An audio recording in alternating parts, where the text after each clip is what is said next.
Assalamualaikum warahmatullahi wabarakatuh. Selamat pagi murid-muridku semuanya. Bagaimana kabarnya hari ini? Sehat semua ya? Alhamdulillah. Oke, sebelum kita memulai pelajaran pada pagi hari ini, baiknya kita berdoa terlebih dahulu. Semoga kita diberi kelancaran dalam belajar pagi hari ini. Berdoa dimulai.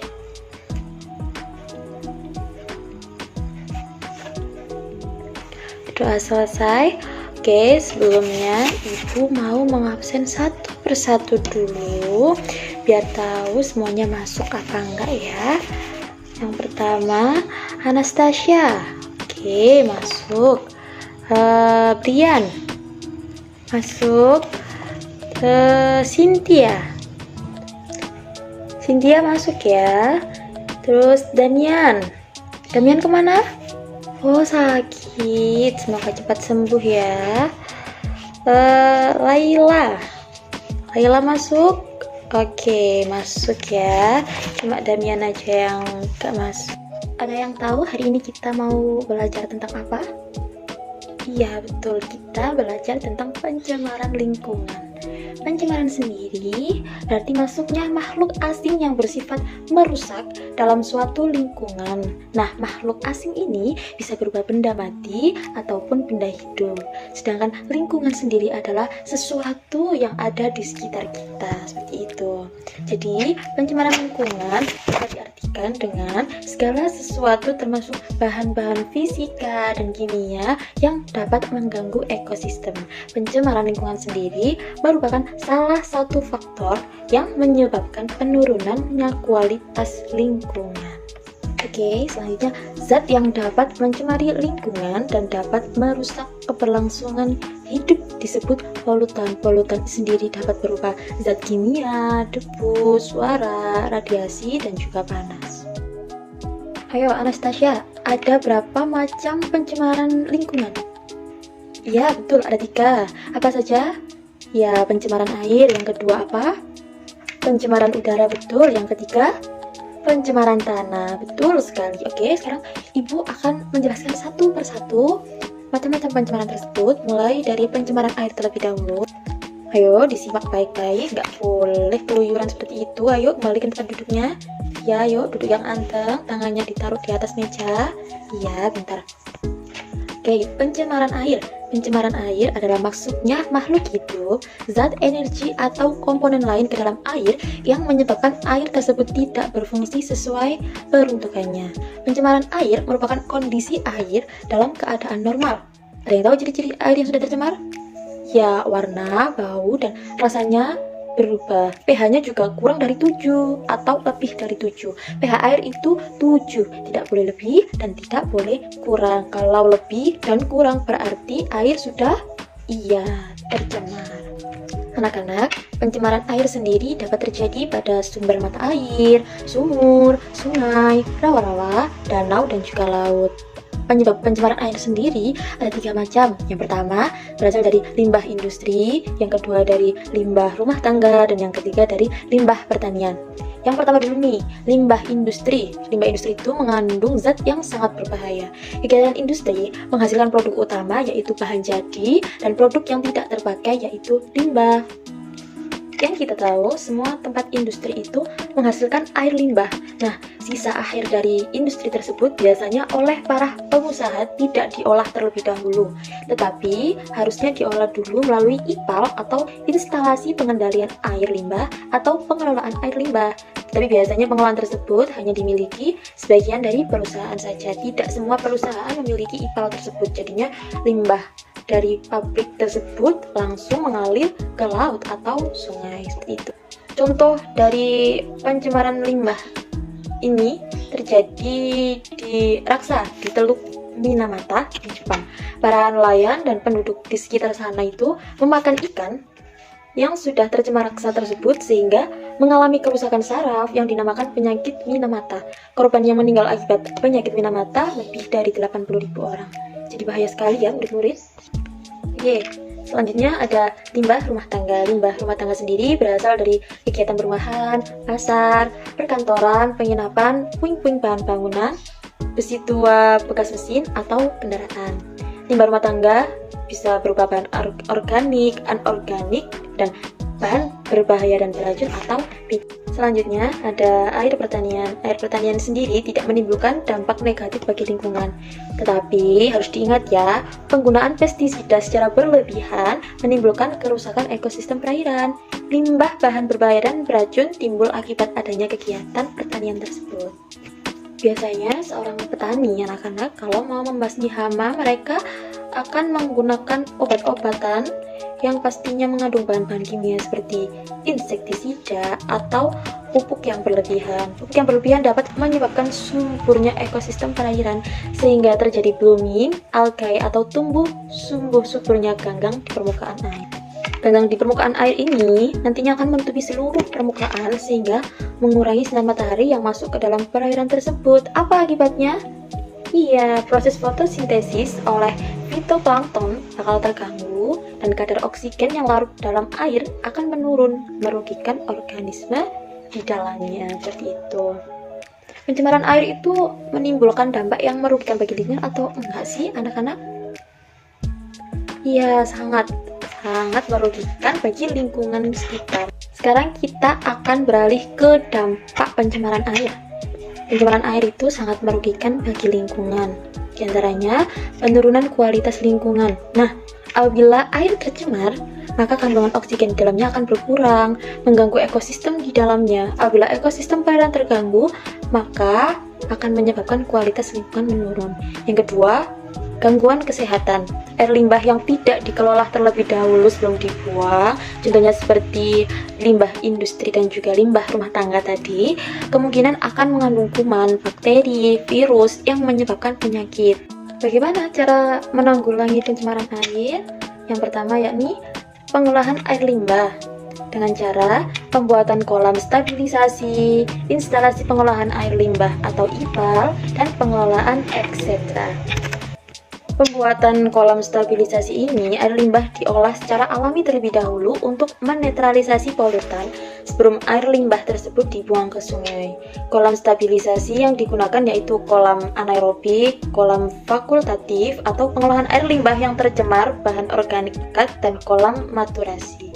Kolam stabilisasi ini dapat digunakan oleh semua kalangan karena mudah memilikinya dan harganya juga murah. Selanjutnya, cara penanggulangan pencemaran air, yakni instalasi pengolahan air limbah atau IPAL. Pengolahan ini dilakukan melalui 3 tahap. Yang pertama, primary treatment atau pengolahan pertama yaitu memisahkan zat cair dan zat padat menggunakan filter atau saringan dan bak sedimentasi. Yang kedua, secondary treatment atau pengolahan kedua yaitu mengkoagulasikan, menghilangkan koloid dan menstabilisasi zat organik dalam limbah. Yang ketiga yakni tertiary treatment atau pengolahan lanjutan yaitu penghilangan nutrisi atau unsur hara khususnya nitrat dan fosfat, penambahan klor untuk memusnahkan organisme patogen. Selanjutnya untuk limbah rumah tangga dapat dilakukan dengan prinsip ekologi yang tidak mencemari lingkungan yaitu 4R. Ada yang tahu 4R itu apa? Ya, recycle. Yang kedua, reuse. Yang ketiga, reduce. Dan yang keempat, repair. Yang pertama yakni recycle atau daur ulang. Sampah yang dapat terurai dan dapat diolah menjadi hal yang bermanfaat. Contohnya sebagai kompos yang dipadukan dengan pemeliharaan cacing tanah. Yang kedua reuse atau penggunaan ulang. Untuk sampah yang tidak dapat terurai dan dapat diulang, contohnya botol sirup, dapat digunakan lagi untuk menyimpan air minum.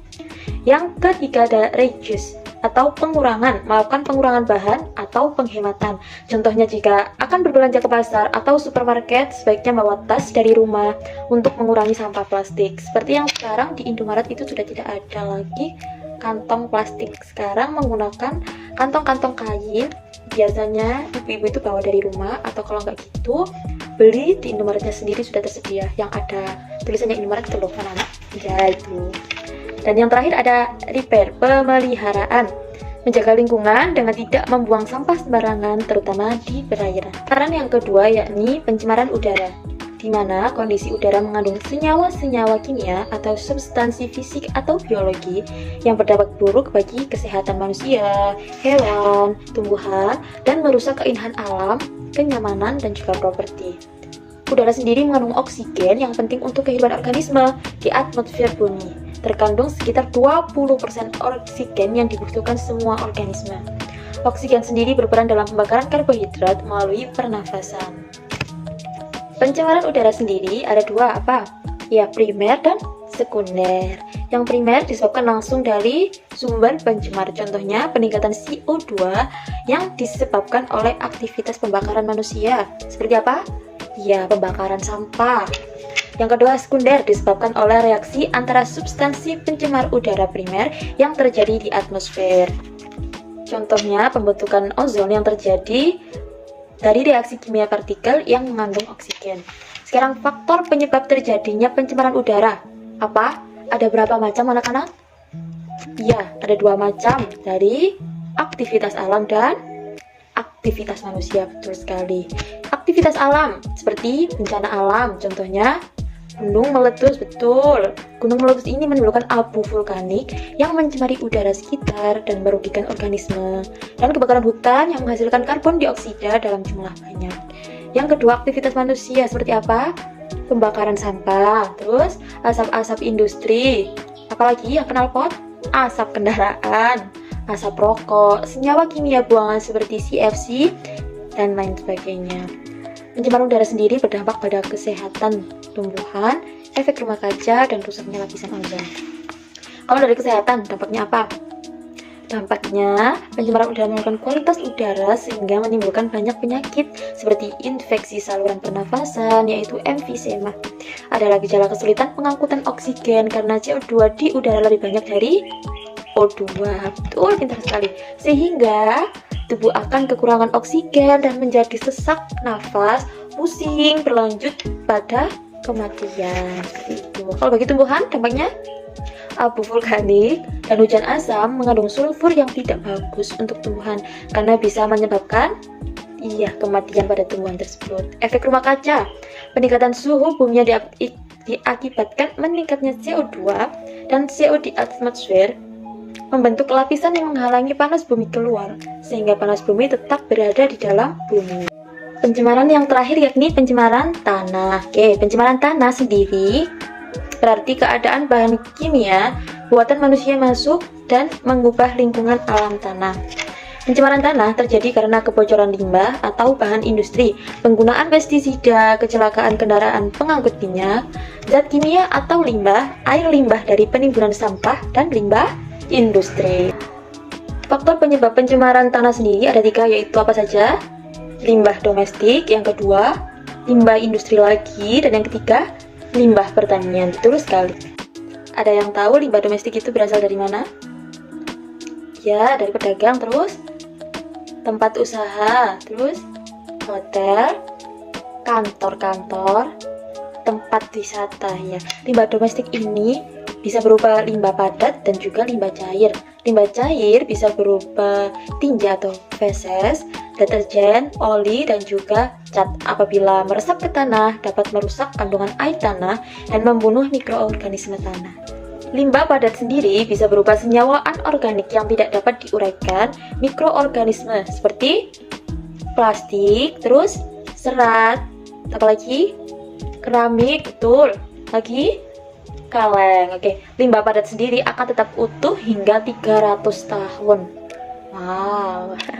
Selanjutnya ada limbah industri, berasal dari sisa produk industri berupa limbah padat dan limbah cair. Limbah padatnya merupakan hasil buangan industri berupa padatan lumpur dan pupur yang berasal dari proses pengolahan. Contohnya, sisa pengolahan pabrik gula, kertas, pengawetan ikan, daging, buah, dan sebagainya. Limbah cairnya sendiri merupakan sisa pengolahan industri pelapisan logam dan industri kimia lainnya seperti tembaga, timbal, perak, krom, arsen, dan bor.